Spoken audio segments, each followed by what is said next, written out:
내 남편이 이 회사 대표야. 내 이름 몰라?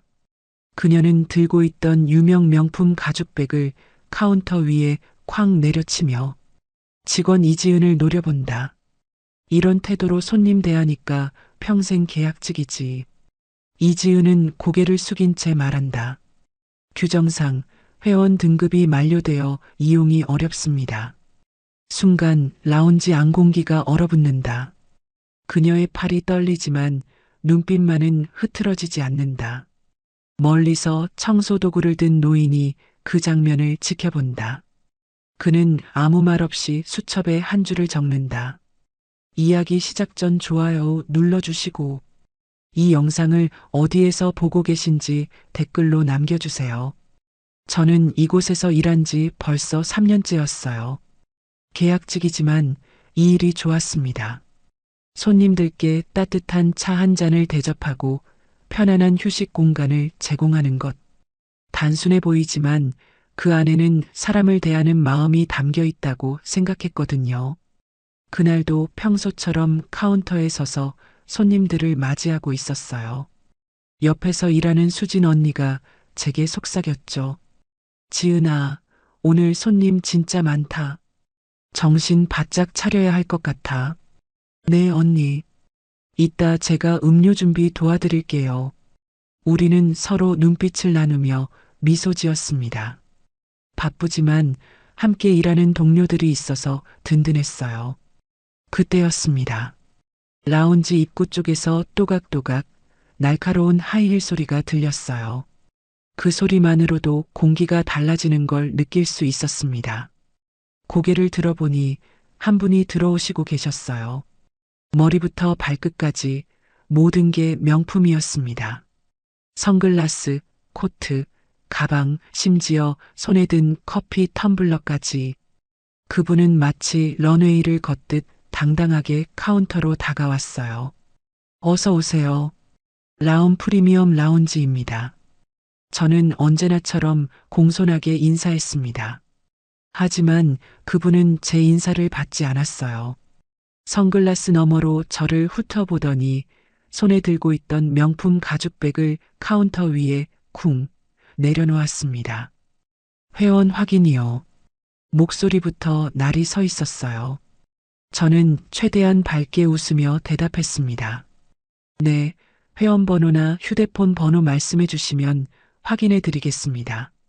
그분이 번호를 말했고 저는 재빠르게 시스템에 입력했어요. 화면에 정보가 떴습니다. 그리고 제 손가락이 멈췄습니다. 등급 블랙 유효기간 2024년 12월 31일 만료. 만료됐어요. 이미 10개월 전에요. 저는 침을 꿀꺽 삼켰습니다. 이런 경우가 처음은 아니었어요. 보통은 정중히 설명드리면 대부분의 고객분들은 이해해 주시거든요.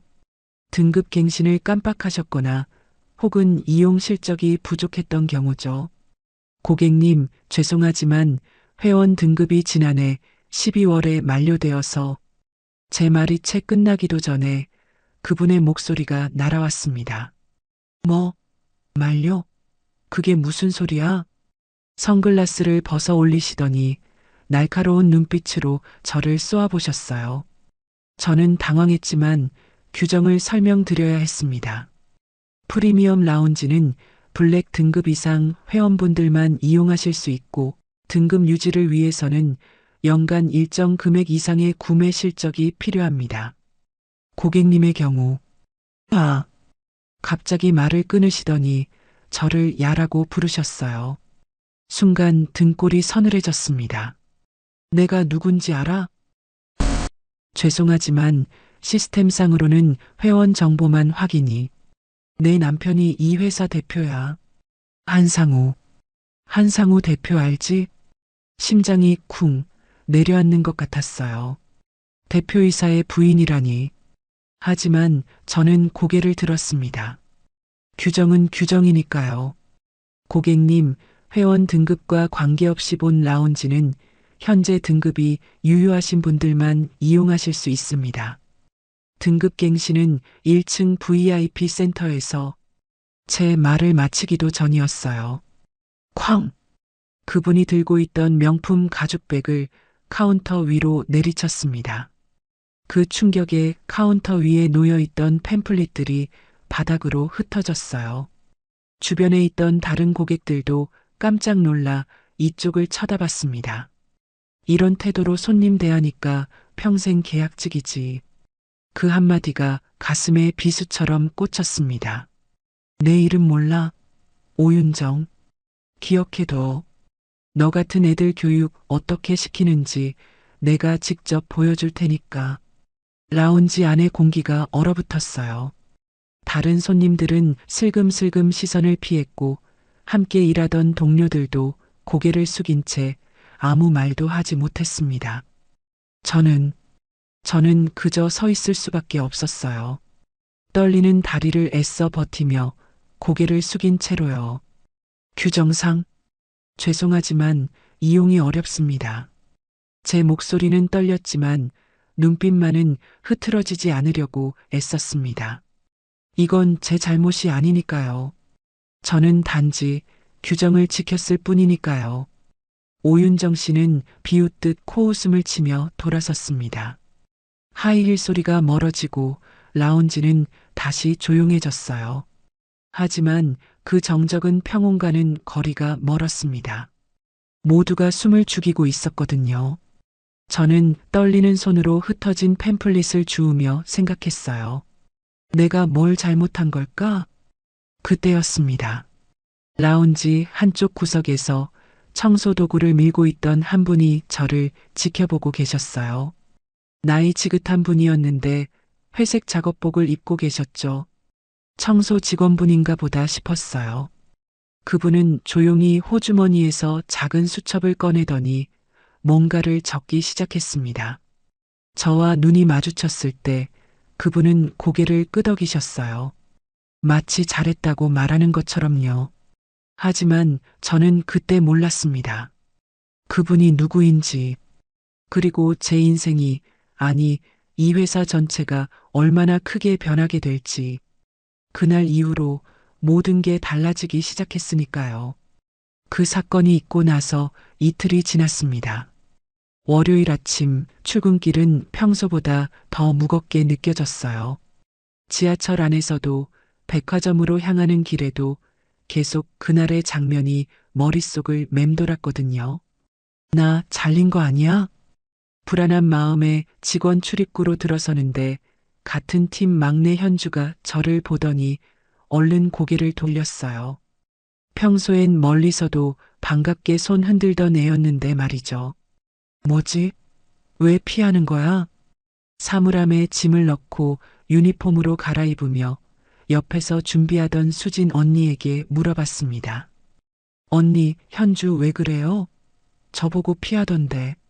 수진 언니는 입술을 꾹 깨물더니 작은 목소리로 말했어요. 지은아, 너 오늘 조미나 매니저님이 보자고 하시던데. 조심해. 네, 왜요? 그냥 조심하라고. 언니의 표정이 심상치 않았어요. 뭔가 알고 있는 것 같았지만 더 이상 말해주지 않았습니다. 출근 체크를 마치고 라운지로 올라가는 엘리베이터 안. 제 심장은 점점 빨리 뛰기 시작했어요. 12층 버튼을 누르는 손가락이 떨렸습니다. 괜찮아. 나는 규정대로 했어. 잘못한 게 없어. 스스로를 다독이며 엘리베이터 문이 열리길 기다렸죠. 하지만 문이 열리는 순간 제 눈에 들어온 건 평소와는 다른 라운지의 분위기였어요. 동료들이 저를 보는 눈빛이 달랐습니다. 동정? 걱정? 아니면 거리감? 이지은 씨, 잠깐 사무실로 와요. 조미나 매니저님의 목소리가 들렸습니다. 차갑고 날카로웠어요. 평소에는 지은아라고 편하게 부르시던 분이었는데 저는 매니저님을 따라 직원 사무실로 들어갔습니다. 문이 닫히자 매니저님은 팔짱을 낀 채 저를 바라보셨어요. 지은 씨, 토요일에 무슨 일 있었는지 알죠? 네. 회원 등급이 만료된 고객분께 규정을 설명드렸습니다. 그분이 누군지 알아요? 대표이사님의 부인이라고 하시던데요. 매니저님은 한숨을 길게 내쉬더니 의자에 앉으며 말했습니다. 앉아요. 저는 조심스럽게 의자에 앉았어요. 매니저님은 책상 위의 서류를 만지작거리며 말을 이었습니다. 지은 씨, 여기서 몇 년째죠? 3년째입니다. 3년이면 이제 눈치도 좀 있을 만한데. 그 말에 가슴이 철렁 내려앉았어요. 회사 생활이라는 게 규정만 지킨다고 되는 게 아니에요. 상황을 봐야죠. 특히 그런 분들은 더더욱. 하지만 매니저님, 규정하지 말아요. 매니저님의 목소리가 갑자기 높아졌어요. 저는 깜짝 놀라 움찔했습니다.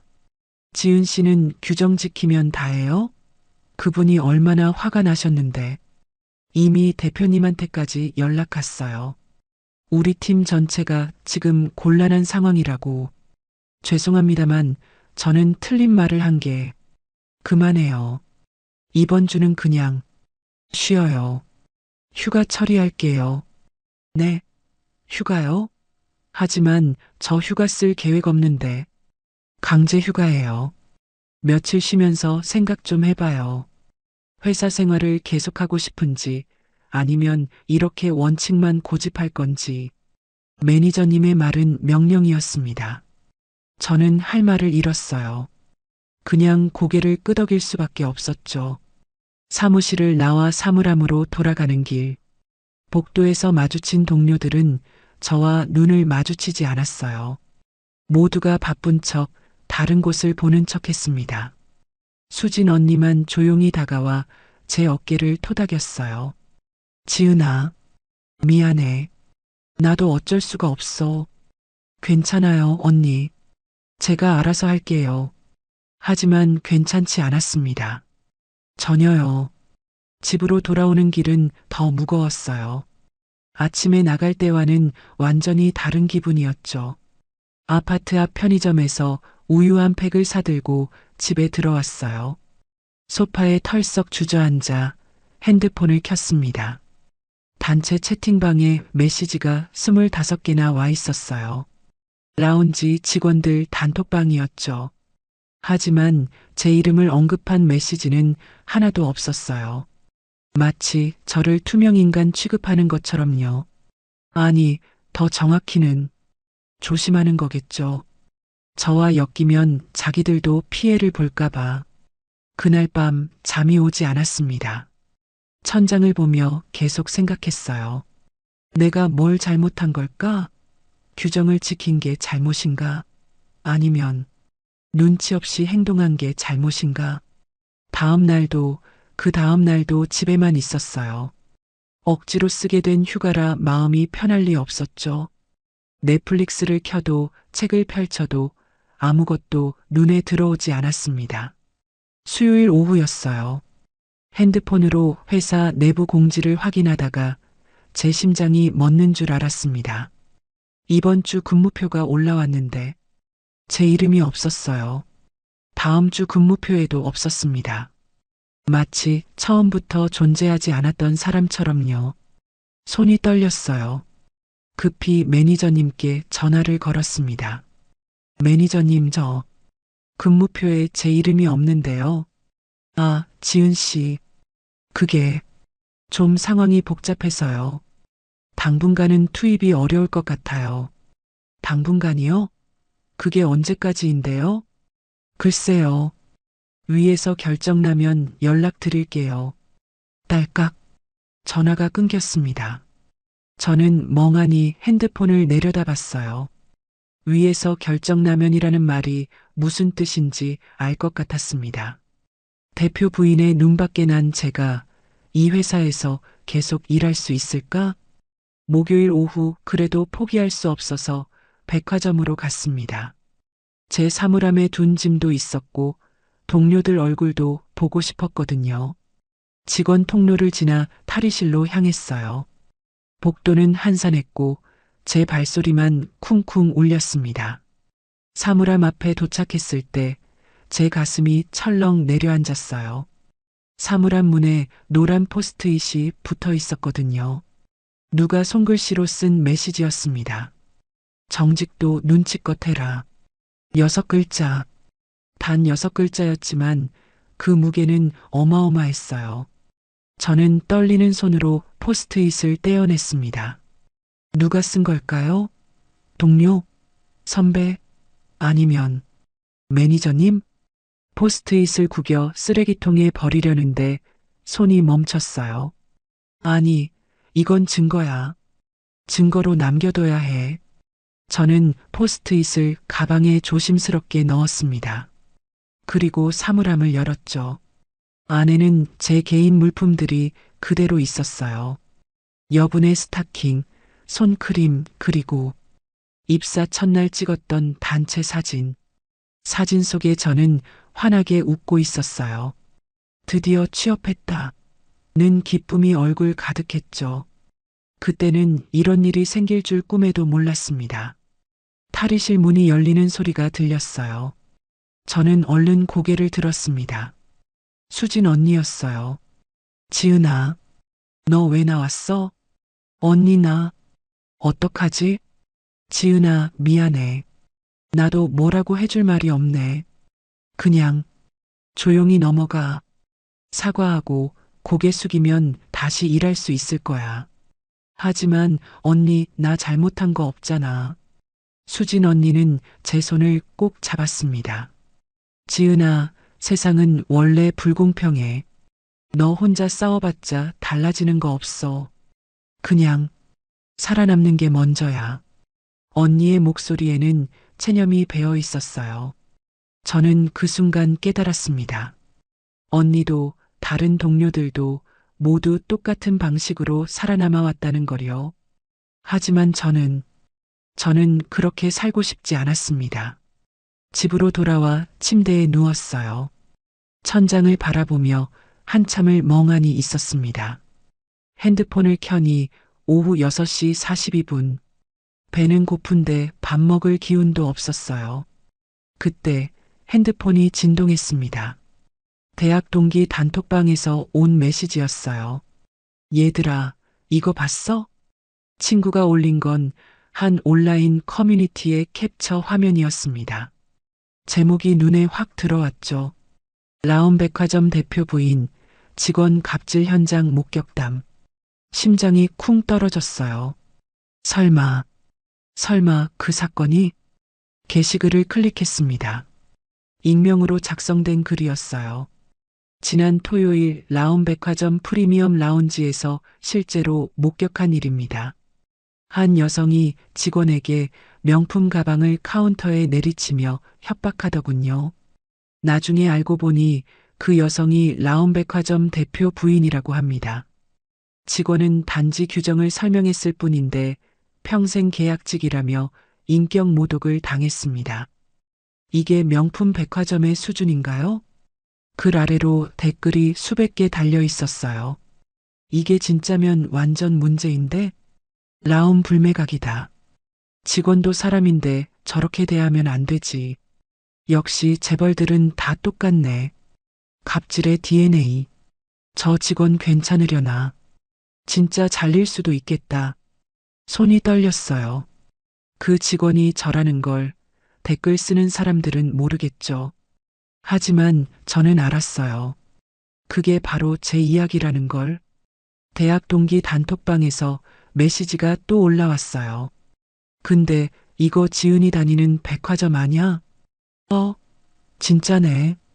지은아 혹시 이 사건 알아? 저는 답장을 할 수가 없었습니다. 뭐라고 말해야 할지 몰랐거든요. 그게 나야라고. 나 지금 강제 휴가 중이야라고.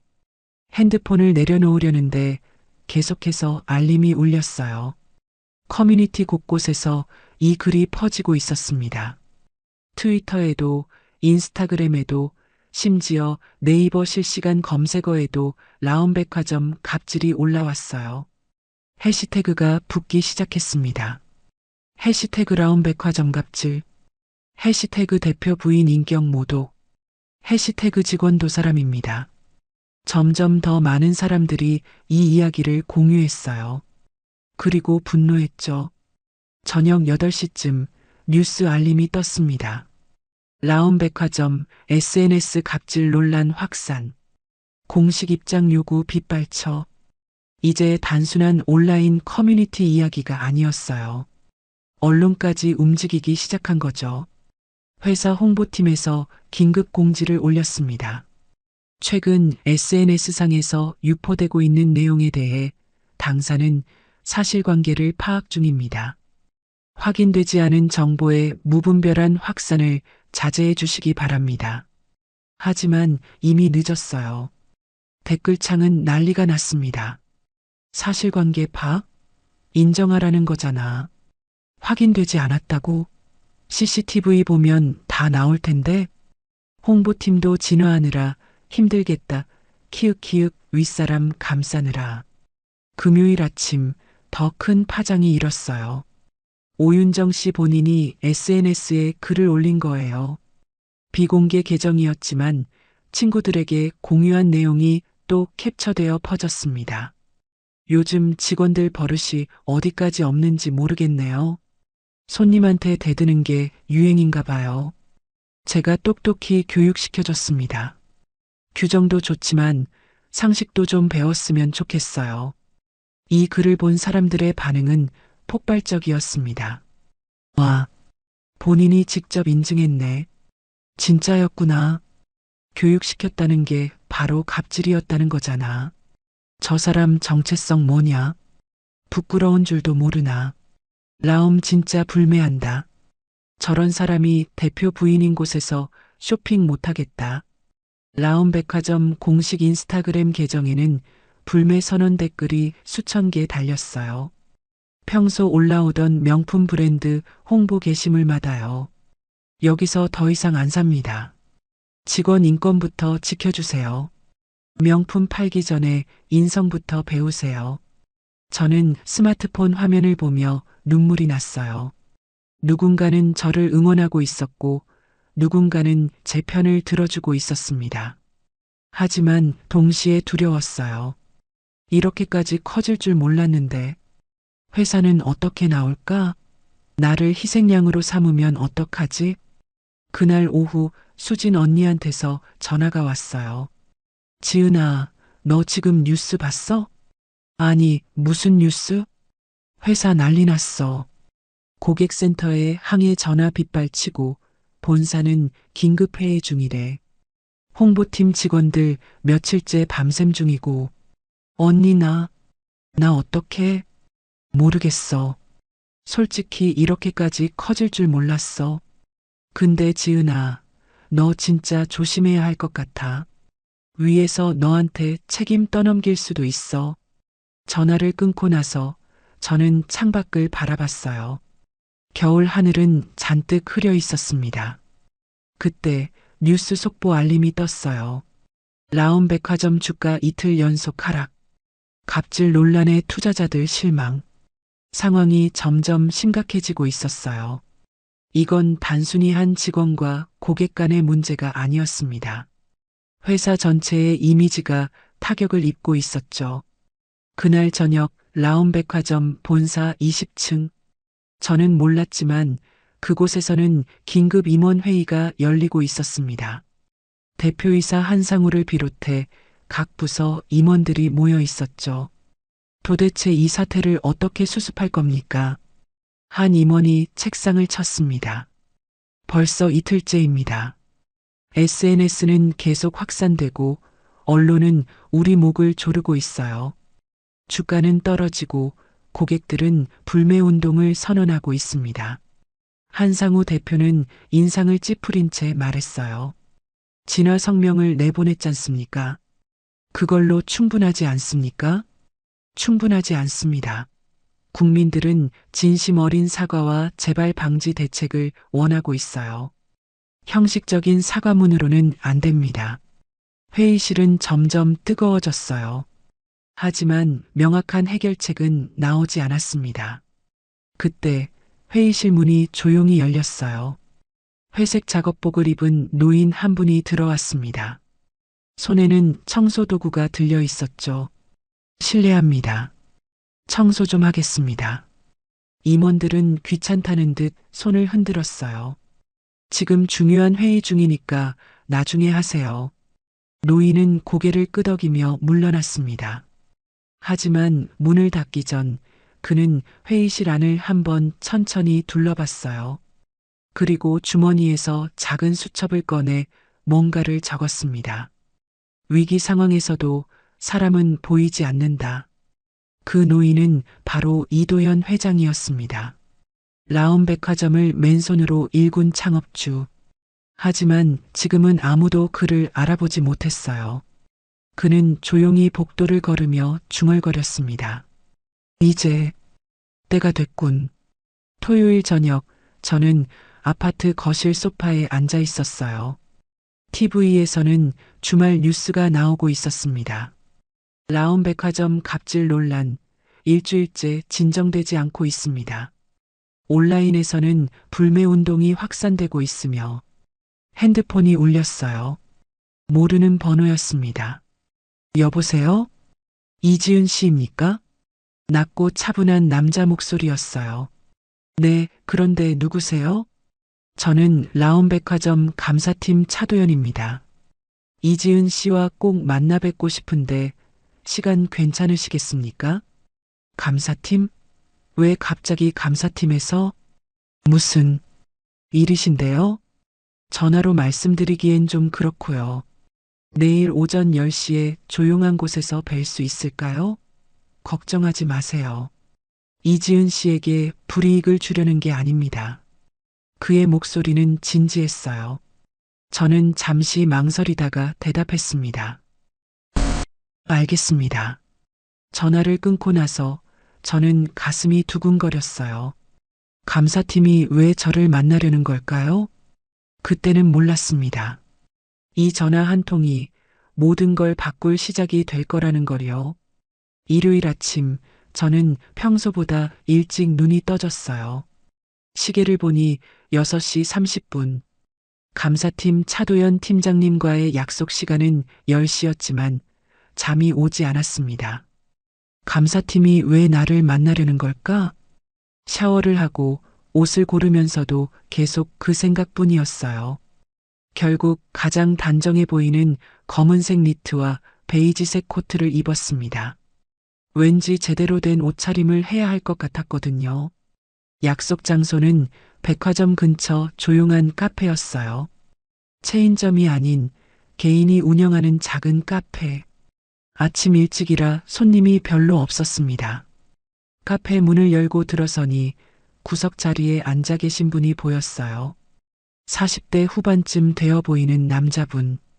단정한 정장 차림에 은퇴 안경을 쓰고 계셨죠. 그분이 저를 보더니 일어나며 손을 들었습니다. 이지은 씨 맞으시죠? 저는 차도연입니다. 네, 안녕하세요. 악수를 나누고 마주 앉았어요. 차도연 팀장님은 따뜻한 아메리카노 한 잔을 제 앞에 밀어주셨습니다. 제가 미리 주문해뒀어요.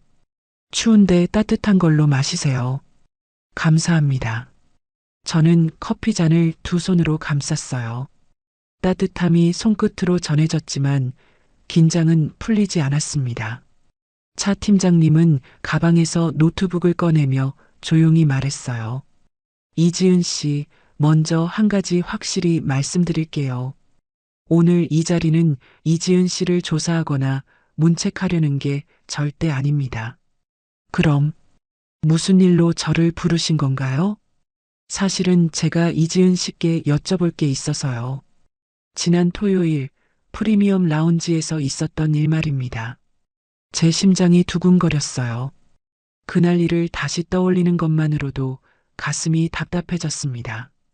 이지은 씨가 규정을 설명했을 때 상대방이 어떤 반응을 보였나요? 최대한 자세히 말씀해 주시겠어요? 저는 천천히 그날 있었던 일을 설명했습니다. 오윤정 씨가 명품 가죽백을 카운터에 내리친 것, 평생 계약직이라며 모욕한 것, 그리고 교육시켜주겠다고 협박한 것까지요. 차 팀장님은 노트북에 뭔가를 타이핑하며 계속 고개를 끄덕였어요.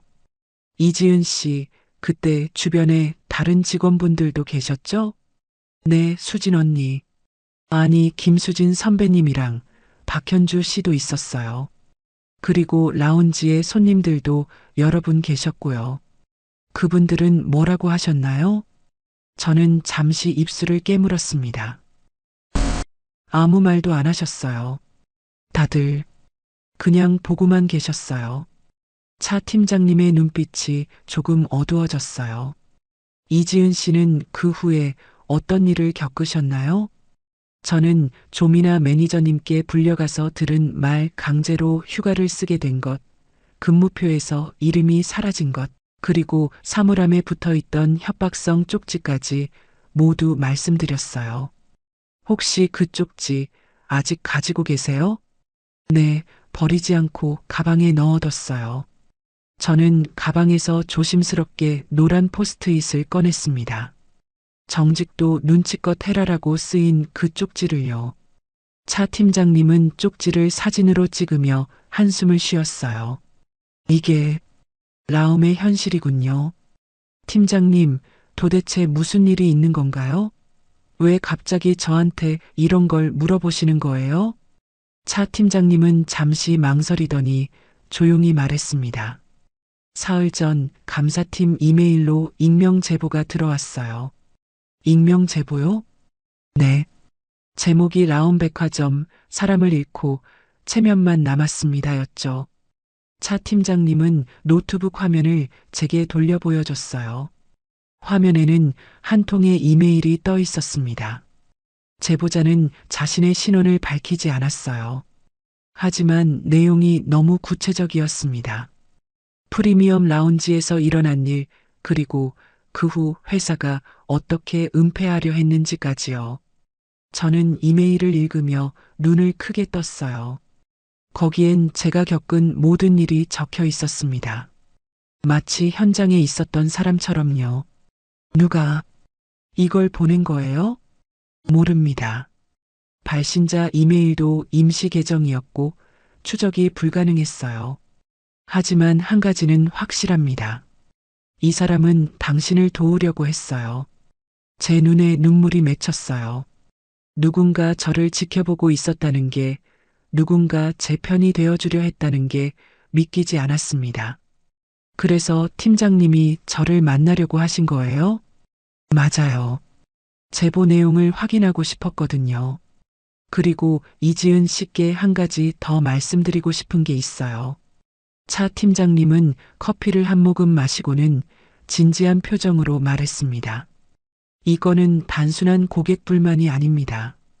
조직적인 은폐가 있었고 직원에 대한 부당한 처우가 있었어요. 저는 이걸 제대로 조사할 생각입니다. 하지만 팀장님, 상대가 대표이사님 부인인데 조사가 가능할까요? 차 팀장님은 씁쓸하게 웃었어요. 솔직히 쉽지 않을 겁니다. 하지만 해야 할 일은 해야죠. 그게 감사팀의 역할이니까요. 혹시 제가 도와드릴 수 있는 게 있을까요? 일단은 이지은 씨가 겪은 일을 문서로 정리해 주세요. 날짜, 시간, 누가 뭐라고 했는지 최대한 자세하게요. 그리고 혹시 다른 증거가 있으면 모두 보관해 두시고요. 알겠습니다. 그때 차 팀장님의 핸드폰이 울렸어요. 화면을 보더니 표정이 굳어졌습니다. 실례합니다. 급한 전화네요. 네, 받으세요. 차 팀장님은 자리에서 일어나 카페 밖으로 나가셨어요. 유리창 너머로 전화하시는 모습이 보였는데 표정이 점점 심각해졌습니다. 5분쯤 지나서 다시 들어오신 차 팀장님은 노트북을 서둘러 챙기며 말했어요. 이지은 씨, 죄송한데 급히 본사로 가봐야 할 것 같아요. 비서실장님이 저를 긴급히 부르시네요. 무슨 일이신가요? 잘 모르겠어요. 하지만 뭔가 큰일이 벌어진 것 같습니다. 차 팀장님은 명함을 제게 건네며 말했어요. 혹시 문제가 생기거나 도움이 필요하면 언제든 연락 주세요. 제가 할 수 있는 건 최대한 도와드릴게요. 감사합니다, 팀장님. 차 팀장님이 서둘러 나가고 저는 혼자 카페에 남았어요. 창밖을 바라보며 생각했습니다. 익명 제보. 도대체 누가 보낸 걸까? 그때는 몰랐어요. 그 제보를 보낸 사람이 제가 상상도 못할 뿐이라는 걸요. 그날 오후 라온백화점 본사 비서실. 차도연 팀장님은 비서실장 강서진 실장님 앞에 서 있었습니다. 차 팀장, 이게 정말입니까? 강 실장님은 손에 든 서류를 흔들며 물었어요. 무슨 서류인지 여쭤봐도 될까요? 회장님께서 직접 보내신 겁니다. 프리미엄 라운지 사건에 대한 전면 조사 지시서예요. 차 팀장님의 눈이 커졌어요. 회장님이요? 이도현 회장님께서 직접? 네. 그것도 오늘 아침에요. 회장님이 언제부터 이 일에 관심을 가지고 계셨는지 모르겠지만 아주 구체적으로 지시하셨어요. CCTV 영상 확보, 관련자 전원 조사, 그리고 강 실장님은 잠시 말을 멈추고는 낮은 목소리로 말했습니다. 이번 주 월요일에 대규모 임원 회의를 소집하셨어요. 참석자 명단에 한상우 대표부터 각 부서 임원, 그리고 당신과 나도 포함되어 있습니다. 회장님이 직접 회의를 여시겠다고요? 그렇습니다. 심상치 않아요. 회장님이 이렇게 직접 나서신 적은 회사 설립 이후 처음입니다. 차 팀장님은 서류를 받아들며 말했어요. 알겠습니다. 바로 준비하겠습니다. 비서실을 나오며 차 팀장님은 중얼거렸습니다. 회장님, 도대체 무엇을 보신 걸까? 그때 그는 몰랐어요. 이도현 회장이 직접 청소 직원으로 위장의 현장을 목격했다는 것을, 그리고 그분이 바로 익명 제보자였다는 것을요. 저는 집으로 돌아와서 차 팀장님이 말씀하신 대로 문서 작성을 시작했어요. 날짜별로 일어난 일들을 정리하면서 다시 한번 그때의 감정들이 밀려왔습니다. 분노, 억울함, 좌절감. 하지만 이제는 희망도 있었어요. 적어도 누군가는 진실을 알려고 하고 있으니까요. 핸드폰을 보니 수진 언니한테서 문자가 와 있었어요. 지은아, 회사 분위기 이상해. 감사팀이 움직이고 있대.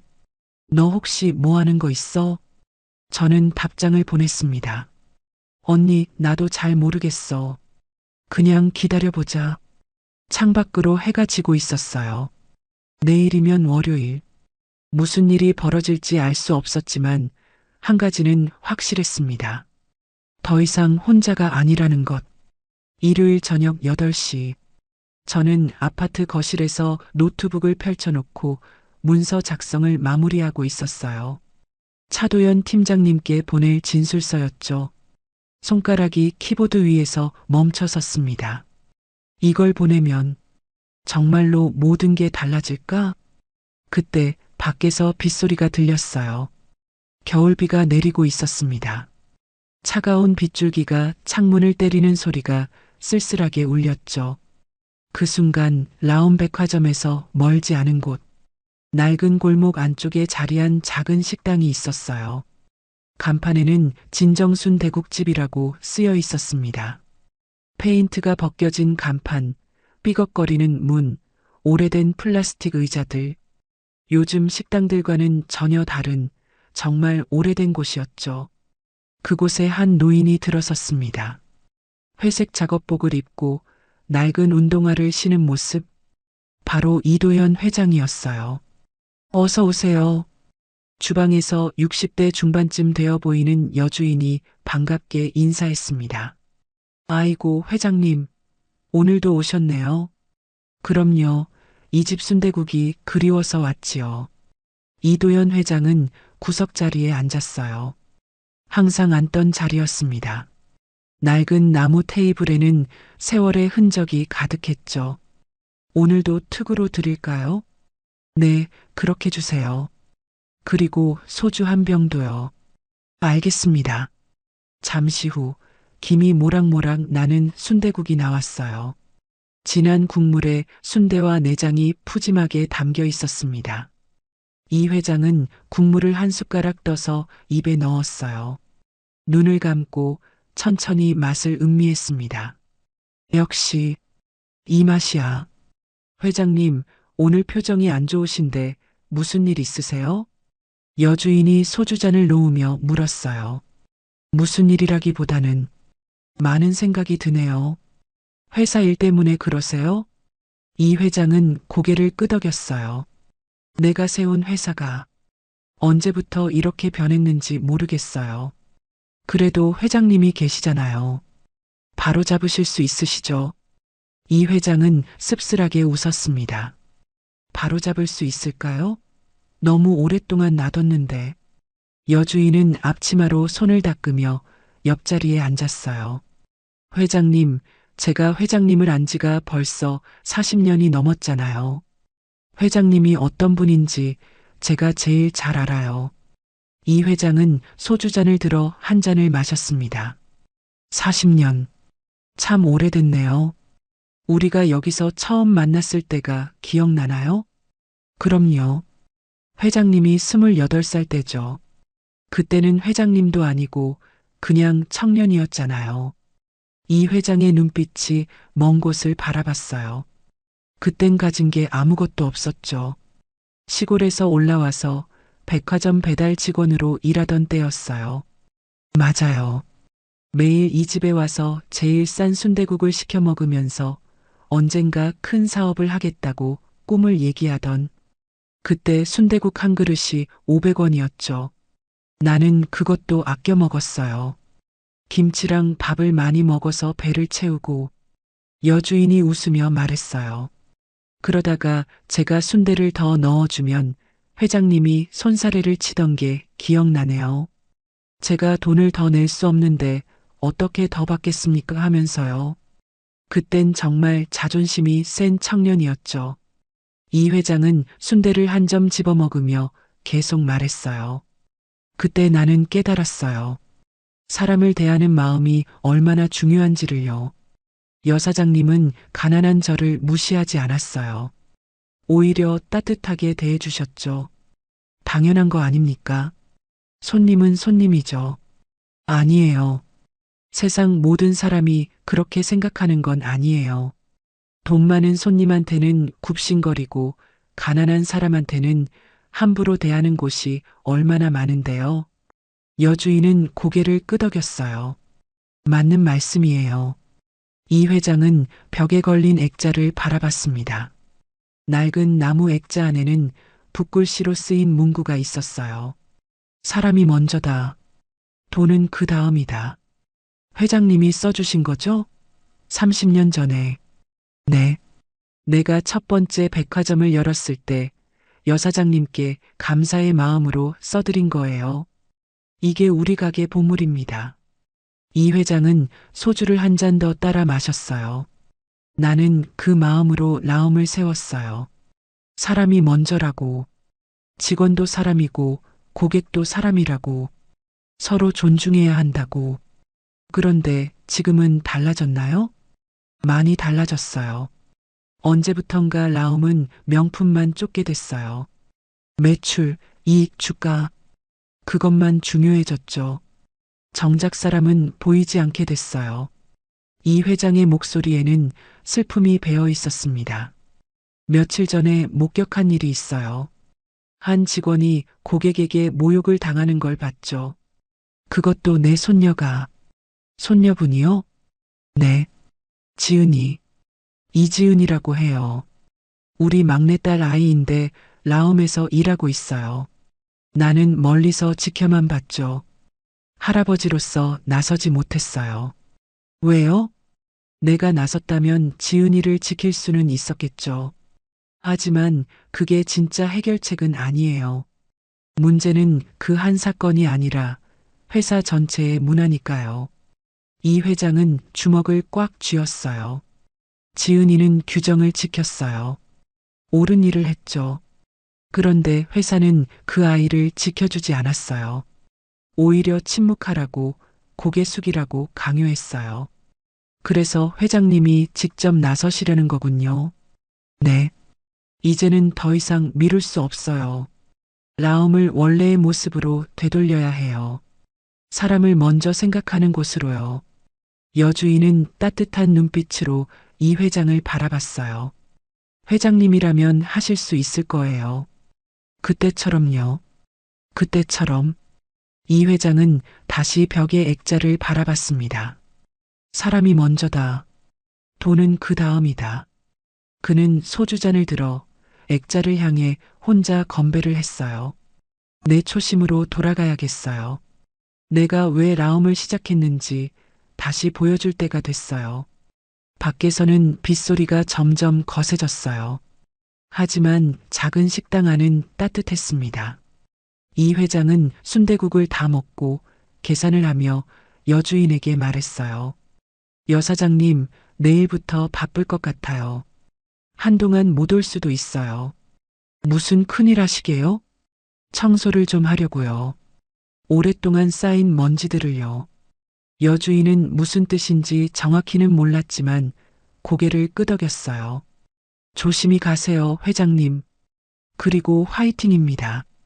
이 회장은 우산도 없이 빗속으로 걸어 나갔어요. 작업복이 비에 젖어갔지만 그의 걸음은 힘차 있었습니다. 내일이면 모든 게 시작된다. 라움의 진짜 주인이 누구인지, 이 회사가 무엇을 위해 존재하는지 다시 알려줄 시간이다. 그는 주머니에서 작은 수첩을 꺼냈어요. 그동안 적어둔 기록들이 빼곡히 적혀 있었습니다. 마지막 페이지를 펼치고 펜을 꺼내 한 줄을 더 적었어요. 라움의 재건, 내일부터 시작한다. 마이너스 창업주 이도현. 빗줄기가 수첩 위로 떨어졌지만 글씨는 번지지 않았습니다. 유성 펜으로 쓴 글이었으니까요. 이 회장은 수첩을 닫고 다시 걸음을 옮겼어요. 어둠 속으로, 비 속으로. 하지만 그의 눈빛만큼은 누구보다 밝게 빛나고 있었습니다. 같은 시각, 저는 집에서 마지막 문장을 타이핑하고 있었어요. 저는 규정을 지켰고 잘못한 것이 없다고 확신합니다. 하지만 그로 인해 받은 부당한 대우는 정당하지 않습니다. 문서를 저장하고 차도연 팀장님께 이메일을 보냈어요. 마우스를 클릭하는 순간 심장이 두근거렸습니다. 이제 돌이킬 수 없어. 하지만 이게 맞는 거야. 창밖의 빗소리를 들으며 저는 내일을 기다렸습니다. 무슨 일이 일어날지 몰랐지만 적어도 더 이상 도망치지 않기로 했어요. 월요일 아침 9시 라움백화점 본사 20층은 긴장감으로 가득했어요. 저는 그날 아침 차도연 팀장님께 전화를 받았습니다. 이지은 씨, 오늘 본사로 와주실 수 있겠어요? 본사요? 무슨 일이세요? 자세한 건 와서 말씀드릴게요. 10시까지 20층 로비로 와주세요. 네, 알겠습니다. 저는 서둘러 준비를 하고 집을 나섰어요. 지하철을 타고 가는 내내 불안했습니다. 왜 나를 본사로 부르는 걸까? 혹시 문책을 하려는 건 아닐까? 라움백화점 본사 건물 앞에 도착했을 때 다리가 후들거렸어요. 높이 솟은 유리 건물을 올려다보며 심호흡을 했습니다. 괜찮아. 나는 잘못한 게 없어. 로비에 들어서니 차도연 팀장님이 기다리고 계셨어요. 이지은 씨 오셨군요. 이쪽으로 오세요. 팀장님, 대체 무슨 일인가요? 일단 같이 올라가시죠. 곧 알게 되실 겁니다. 엘리베이터를 타고 20층으로 올라갔어요. 문이 열리자 넓은 복도가 나타났습니다. 고급스러운 대리석 바닥, 벽에 걸린 현대 미술 작품들. 이곳은 평직원들은 쉽게 올 수 없는 임원층이었어요. 복도를 걷는데 정장을 입은 임원들이 하나둘씩 지나갔습니다. 모두 심각한 표정이었어요. 오늘 대규모 회의가 있습니다. 그 회의에 이지은 씨도 참석하셔야 해요. 네, 제가요? 왜요? 이번 사건의 핵심 당사자니까요. 대회의실 앞에 도착했어요. 두꺼운 나무 문 앞에서 차 팀장님이 저를 돌아보며 말했습니다. 이지은 씨, 긴장하지 마세요.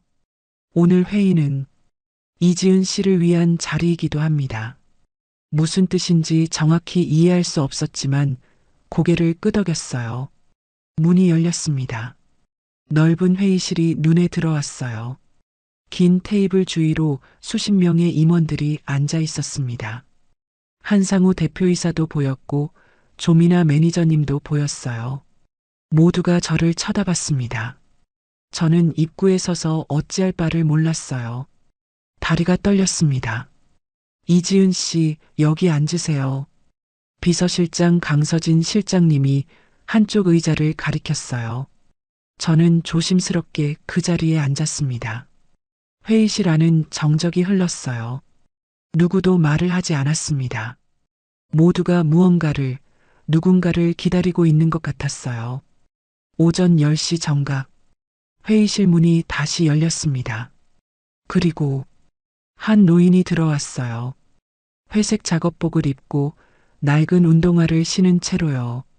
손에는 청소도구가 아닌 서류 가방을 들고 계셨습니다. 저는 그분을 알아봤어요. 프리미엄 라운지에서 그날 저를 지켜보시던 청소 직원분. 하지만 다른 사람들의 반응은 달랐어요. 저분이 회장님이시다. 임원들이 하나둘씩 일어서기 시작했어요. 한상우 대표의 얼굴이 새하얗게 질렸습니다. 노인은 천천히 회의실 안으로 걸어 들어왔어요. 작업복을 벗으며 안에 입고 있던 깔끔한 셔츠가 드러났습니다. 회의실 맨 앞 회장석에 도착한 그분은 모자를 벗었어요. 모두들 앉으세요. 낮고 단호한 목소리였습니다. 저는 그제야 깨달았어요. 이분이 누구신지. 이도현 회장, 라운백화점을 세운 창업주. 회장님은 천천히 회의실을 둘러보셨어요. 한 명 한 명 눈을 마주치며요. 오랜만에 이렇게 직접 회의를 소집했습니다.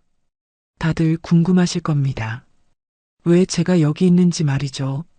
아무도 대답하지 못했어요. 지난 토요일 나는 프리미엄 라운지에 있었습니다. 순간 회의실의 술렁임이 일었어요. 청소 직원으로 위장해서요. 왜 그랬냐고요? 내가 세운 회사가 어떻게 돌아가는지 직접 보고 싶었기 때문입니다. 회장님은 서류 가방에서 작은 수첩을 꺼내 테이블 위에 놓았어요. 그리고 나는 봤습니다. 한 고객이 직원을 모욕하는 장면을요.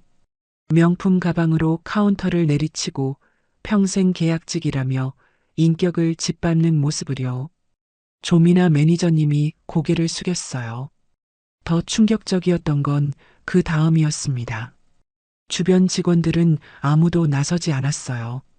다들 보고만 있었죠. 그리고 며칠 뒤 그 피해 직원은 근무표에서 사라졌습니다. 회장님의 눈빛이 날카로워졌어요. 이게 라움입니까?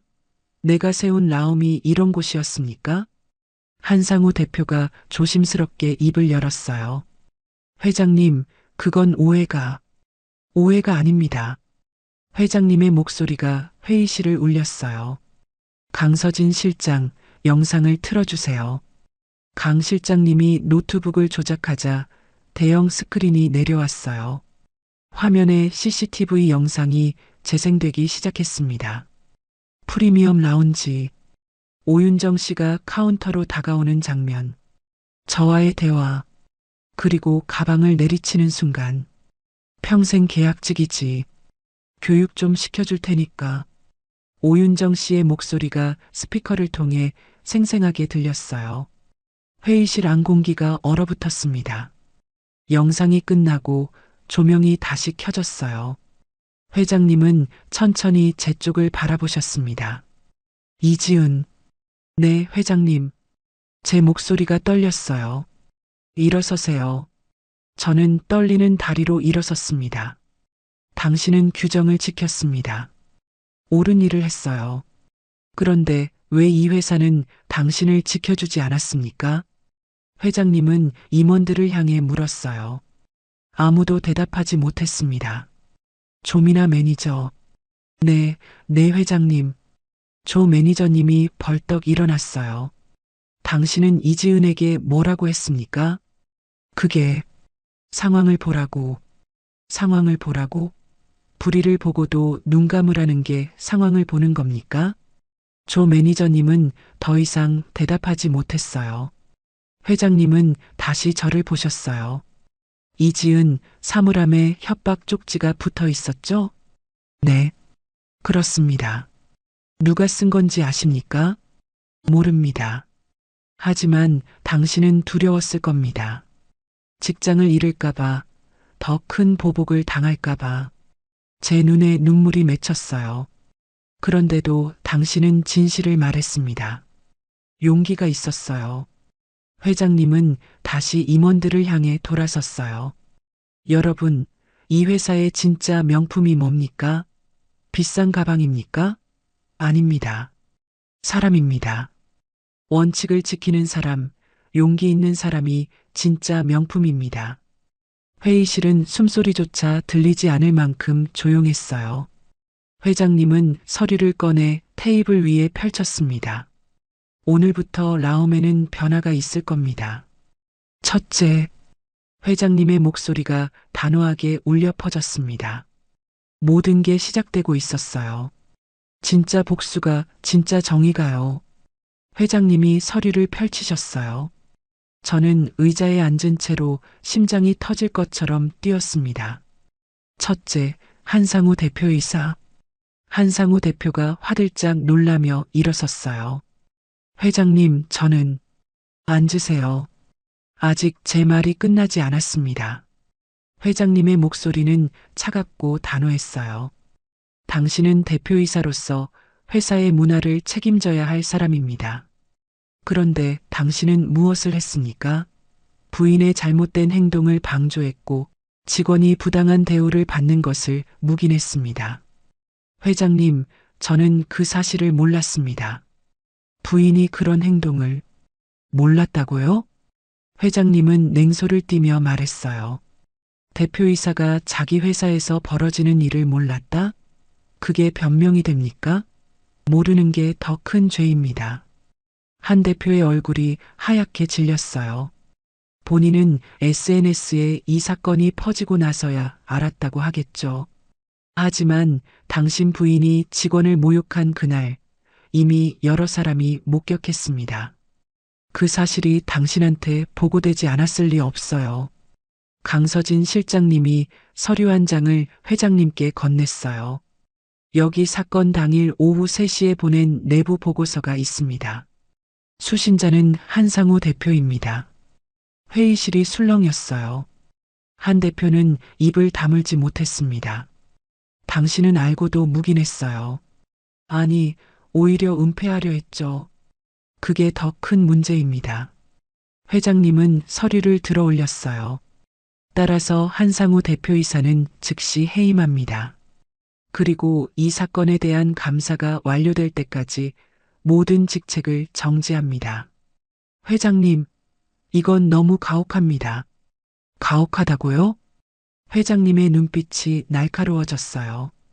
직원 한 명의 인생이 무너지는 걸 보고만 있던 당신에게 하는 말이 가혹합니까? 그럼 그 직원은 얼마나 가혹한 시간을 보냈을까요? 저는 그 말을 듣는 순간 눈물이 쏟아질 뻔했어요. 참느라 입술을 깨물었습니다. 둘째, 오윤정 씨. 회장님이 다음 서류를 펼쳤어요. 비록 직원은 아니지만 라온백화점 대표이사 가족으로서 특별한 예우를 받아왔습니다. 하지만 그 예우를 악용해 직원을 모욕하고 협박했습니다. 회장님은 잠시 멈췄다가 천천히 말했어요. 오윤정 씨는 오늘 이후 라온백화점 전 지점 출입을 영구히 금지합니다. 뭐라고요? 회의실 뒤편에서 목소리가 들렸어요. 문이 열리며 오윤정 씨가 들어왔습니다. 명품 브랜드로 온몸을 감싼 채로요. 당신이 누군데 나한테 출입 금지를 해요? 내 남편이 이 회사 대표라고. 당신 남편은 방금 해임됐습니다. 회장님의 말에 오윤정 씨가 굳어버렸어요. 그리고 나는 이도연입니다. 라온 백화점을 세운 사람이죠. 오윤정 씨의 얼굴이 새빨개졌어요. 분노인지 당황인지 알 수 없었습니다. 회장님, 이건 말도 안 돼요. 그깟 직원 하나 때문에.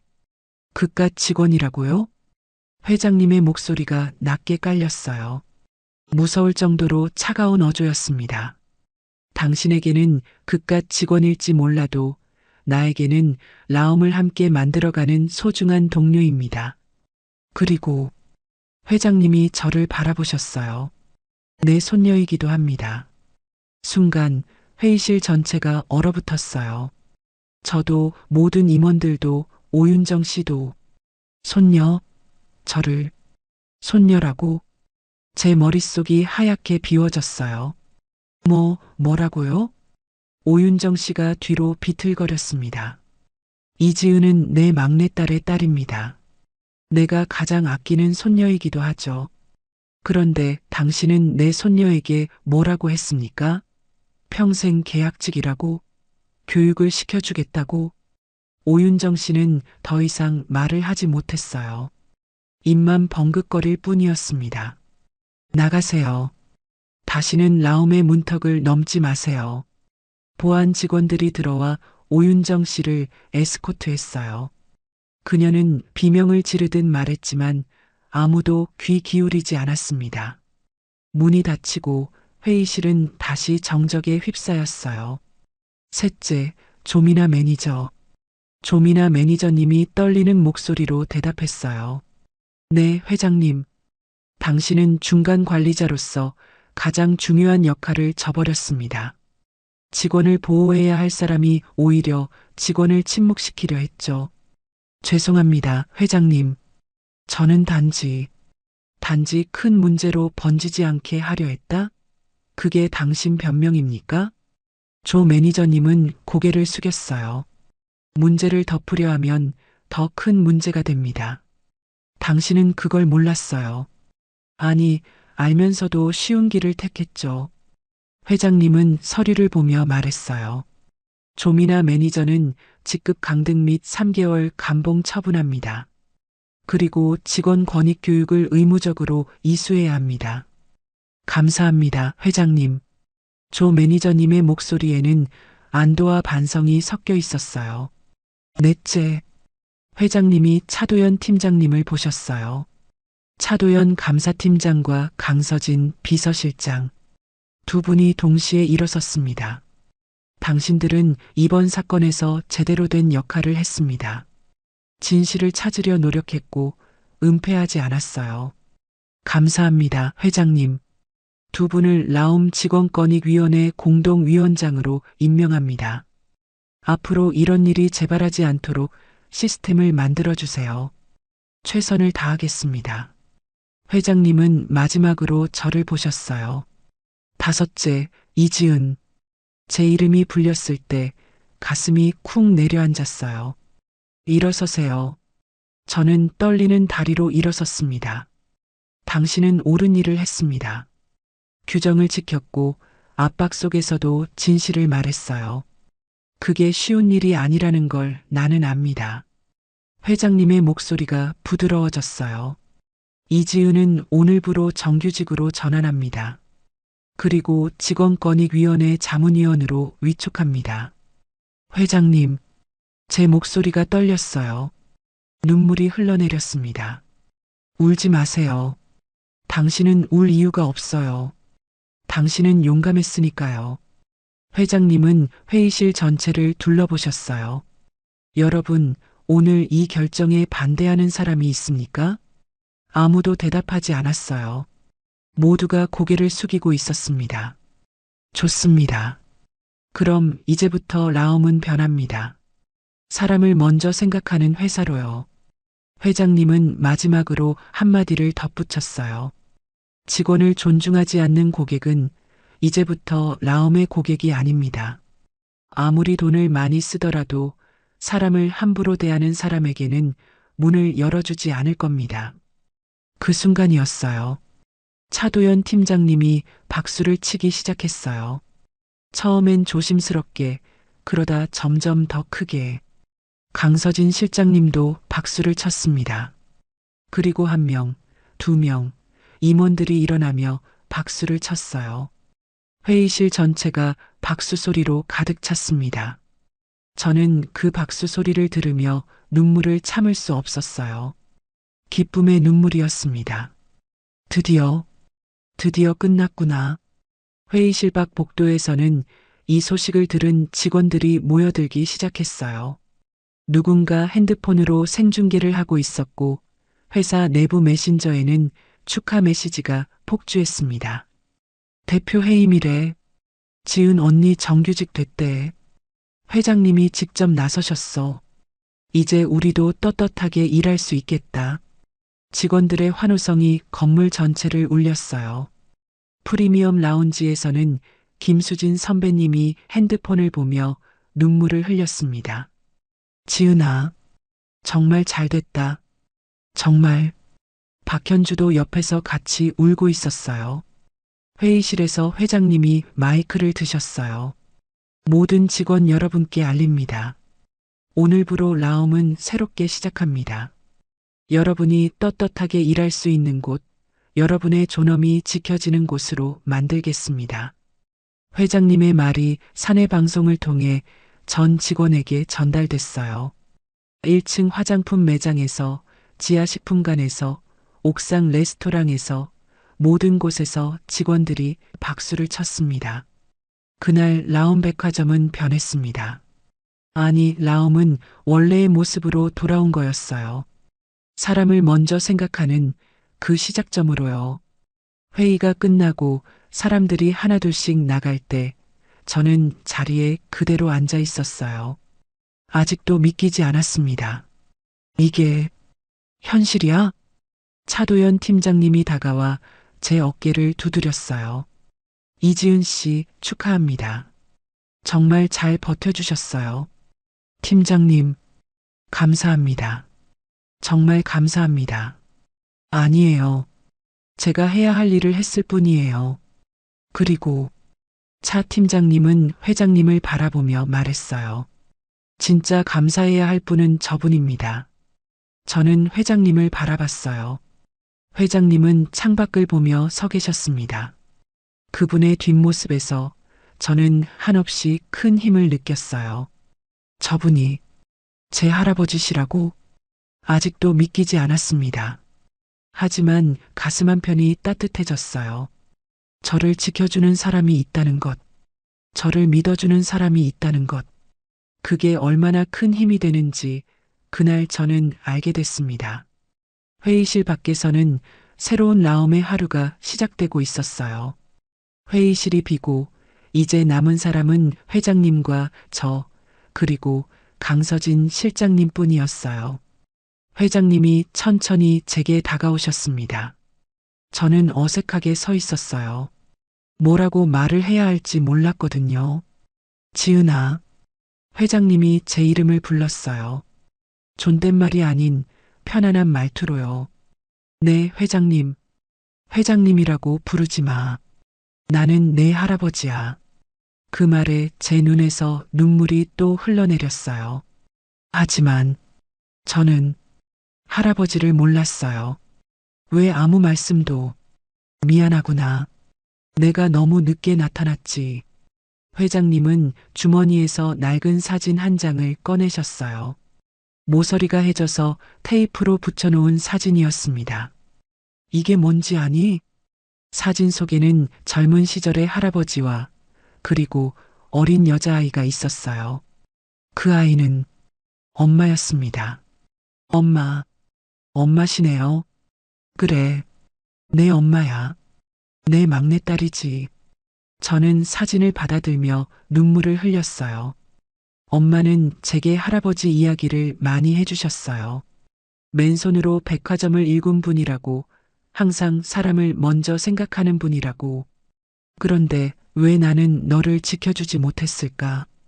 할아버지의 목소리에 자책감이 묻어났어요. 지은아, 사실 나는 내가 라움에 입사한 걸 알고 있었어. 하지만 일부러 모른 척 했지. 왜요? 내가 회장 손녀라는 꼬리표 없이 스스로 실력으로 인정받길 바랐거든. 그게 너한테 더 좋을 거라고 생각했어. 할아버지는 창밖을 바라보며 말을 이었어요. 하지만 내가 틀렸어. 너를 보호해야 할 때 보호하지 못했어. 내가 고통받는 걸 보면서도 나는 멀리서 지켜보기만 했지. 아니에요, 할아버지. 처음으로 할아버지라고 불렀어요. 그 단어가 입 밖으로 나오는 순간 가슴이 따뜻해졌습니다. 할아버지가 계셨기 때문에 제가 이렇게 다시 설 수 있었어요. 할아버지가 진실을 밝혀주셨잖아요. 할아버지는 저를 꼭 안아주셨어요. 따뜻하고 든든한 포옹이었습니다. 지은아, 넌 정말 용감했어. 할아버지가 자랑스럽다. 저는 할아버지 품에서 한참을 울었어요. 지난 며칠간 참았던 모든 감정이 쏟아져 나왔습니다. 얼마나 시간이 흘렀을까요? 할아버지가 제 어깨를 토닥이며 말씀하셨어요. 이제 그만 울어. 배고프지 않니? 할아버지가 밥 사줄게. 네. 사실 아침도 제대로 못 먹었어요. 그럼 같이 가자. 할아버지가 제일 좋아하는 곳으로. 할아버지는 저를 데리고 건물을 나섰어요. 고급 레스토랑이 아니라 백화점 뒤편 낡은 골목으로 향하셨습니다. 할아버지, 여기. 응, 진정순 대국집이야. 내가 40년 넘게 다니는 곳이지. 작은 식당 문을 열고 들어가자 여주인이 반갑게 맞아주셨어요. 아이고, 회장님. 오늘은 누구랑 오셨네요? 내 손녀야. 이지은이라고 해. 어머, 손녀분이요? 처음 뵙겠네요. 어서 와요, 예쁜 아가씨. 저희는 구석자리에 앉았어요. 할아버지가 늘 앉으시던 자리라고 하셨습니다. 특 2개 주세요. 네, 금방 나옵니다. 주문을 하고 할아버지는 저를 바라보며 말씀하셨어요. 지은아, 할아버지가 라움을 처음 시작했을 때 이야기를 들려줄까? 네, 듣고 싶어요. 나는 원래 시골에서 올라온 청년이었어. 가진 거라곤 몸뚱이 하나뿐이었지. 백화점에서 배달 일을 하며 돈을 모았어. 할아버지의 눈빛이 먼 과거를 바라보는 것 같았어요. 그때 이 집에서 순대국을 먹으며 꿈을 꿨지. 언젠가 사람을 존중하는 백화점을 만들겠다고. 돈이 아니라 사람이 먼저인 곳을 만들겠다고. 그래서 라움을 만드신 거예요? 그래. 라움은 사람을 모시는 곳이라는 뜻이야. 고객도 사람, 직원도 사람. 모두가 존중받아야 한다는 거지. 순대국이 나왔어요. 김이 모락모락 나는 뜨거운 국이었습니다. 먹어봐. 여기 순대국이 정말 맛있어. 저는 숟가락을 들어 국물을 떠먹었어요. 진하고 따뜻한 맛이 입안 가득 퍼졌습니다. 맛있어요, 할아버지. 그치? 할아버지도 힘들 때마다 여기 와서 이거 먹으며 힘을 냈어. 우리는 한동안 조용히 밥을 먹었어요. 함께 있는 것만으로도 편안했습니다. 식사를 마치고 할아버지는 벽에 걸린 액자를 가리키셨어요. 저거 보이니? 사람이 먼저다. 돈은 그 다음이다. 할아버지께서 쓰신 거예요? 맞아. 내가 첫 번째 백화점을 열었을 때 여기 걸어둔 거야. 내 초심을 잊지 않기 위해서. 할아버지는 제 손을 꼭 잡으셨어요. 지은아, 너는 그 초심을 지켜줬어. 규정을 지키고 옳은 일을 한 거야. 할아버지가 만들고 싶었던 라움의 진짜 모습을 너는 보여줬어. 저는 그냥 당연한 일을 했을 뿐이에요. 그 당연한 일이 가장 어려운 거야. 특히 압박을 받을 때는 더더욱. 할아버지는 미소 지으며 말씀하셨어요. 이제부터 라움은 다시 시작이야. 그리고 내가 그 중심에 있을 거야. 제가요? 그래. 직원권익위원회 자문위원으로서 내 경험을 다른 직원들과 나눠줘. 누구도 너처럼 부당한 대우를 받지 않도록 도와줘. 네, 할아버지. 최선을 다할게요. 우리는 식당을 나섰어요. 밖에는 따뜻한 겨울 햇살이 내리쬐고 있었습니다. 할아버지, 이제 어디 가세요? 회사로 돌아가야지. 아직 할 일이 많아. 너는? 저도 회사로 갈게요. 동료들한테 인사도 하고 새로운 시작을 준비해야죠. 할아버지는 제 머리를 쓰다듬으셨어요. 그래, 우리 손녀 정말 의젓하네. 가자, 함께. 우리는 나란히 걸어 백화점으로 돌아갔어요. 며칠 후 라온 백화점 1층 입구에는 새로운 현수막이 걸렸습니다. 라움은 사람을 모십니다. 명품은 그 다음입니다. 그 현수막을 보러 많은 사람들이 모여들었어요. SNS에는 라움의 변화를 응원하는 메시지가 넘쳐났습니다. 진짜 멋진 회사다. 이런 곳에서 쇼핑하고 싶다. 직원을 존중하는 기업, 응원합니다. 프리미엄 라운지에서는 저와 수진 언니, 현주가 함께 근무하고 있었어요. 지은아, 너 정말 대단해. 우리 영웅이야. 수진 언니가 제 어깨를 두드리며 말했어요. 언니, 제가 뭘? 그냥 운이 좋았을 뿐이에요. 아니야. 넌 용기가 있었어. 그게 제일 중요한 거야. 현주도 옆에서 말했어요. 언니, 저도 이제 당당하게 일할 수 있을 것 같아요. 언니 덕분이에요. 저는 두 사람을 꼭 안아줬어요. 우리 함께 열심히 하자. 새로운 라움을 만들어가는 거야. 그래. 그날 저녁 진정순 대국집 앞에는 작은 안내문이 붙었습니다. 이도현 회장이 사랑한 백화점 라움. 그곳의 진짜 명품은 사람입니다. 많은 사람들이 그 안내문 앞에서 사진을 찍었어요. 그리고 식당 안으로 들어가 순대국을 주문했습니다. 여주인은 바쁘게 주문을 받으며 행복한 미소를 지었어요. 회장님 덕분에 우리 가게도 유명해졌네요. 저는 퇴근 후 그 식당에 들렀어요. 할아버지와 함께 먹었던 그 순대국이 그리웠거든요. 어서 와요, 지은 씨. 오늘도 특으로 드릴까요? 네, 주세요.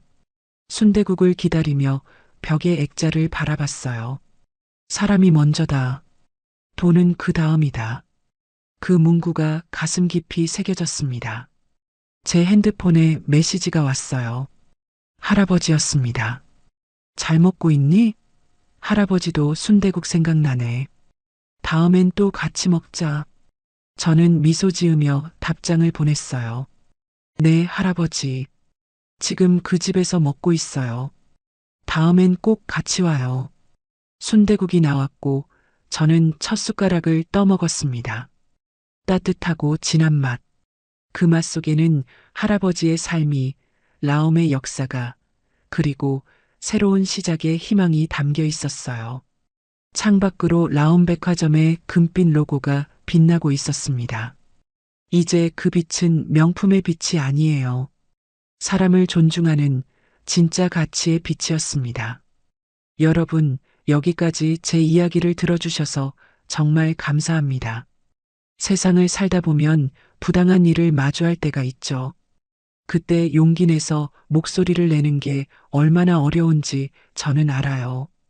하지만 포기하지 않으면 결국 진실은 밝혀진다는 걸 저는 배웠습니다. 여러분도 혹시 비슷한 경험이 있으신가요? 댓글로 나눠주세요. 그리고 이 이야기가 조금이라도 위로가 되셨다면 좋아요와 구독 부탁드려요. 여러분의 응원이 저에게 큰 힘이 됩니다. 다음에 또 좋은 이야기로 찾아뵐게요. 감사합니다.